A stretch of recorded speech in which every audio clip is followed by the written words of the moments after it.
Simmered pumpkin, the Kabocha no Nimono, is one of the most classic side dishes in Japan.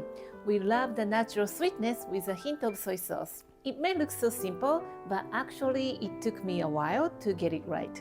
Today I'm going to show you the easiest way to make it. Soft, flavorful, and comforting. Let's get started.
Thank you for watching the video. Give me a big thumbs up and share the video with your friends and families, and consider subscribing if you don't want to miss any of my new videos.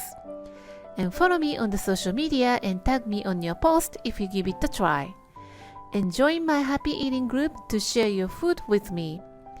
And my store on Amazon has pretty much everything that I'm using in my video. And for more information, visit my website princessbamboo.com. Thanks again, and I will see you soon. Bye!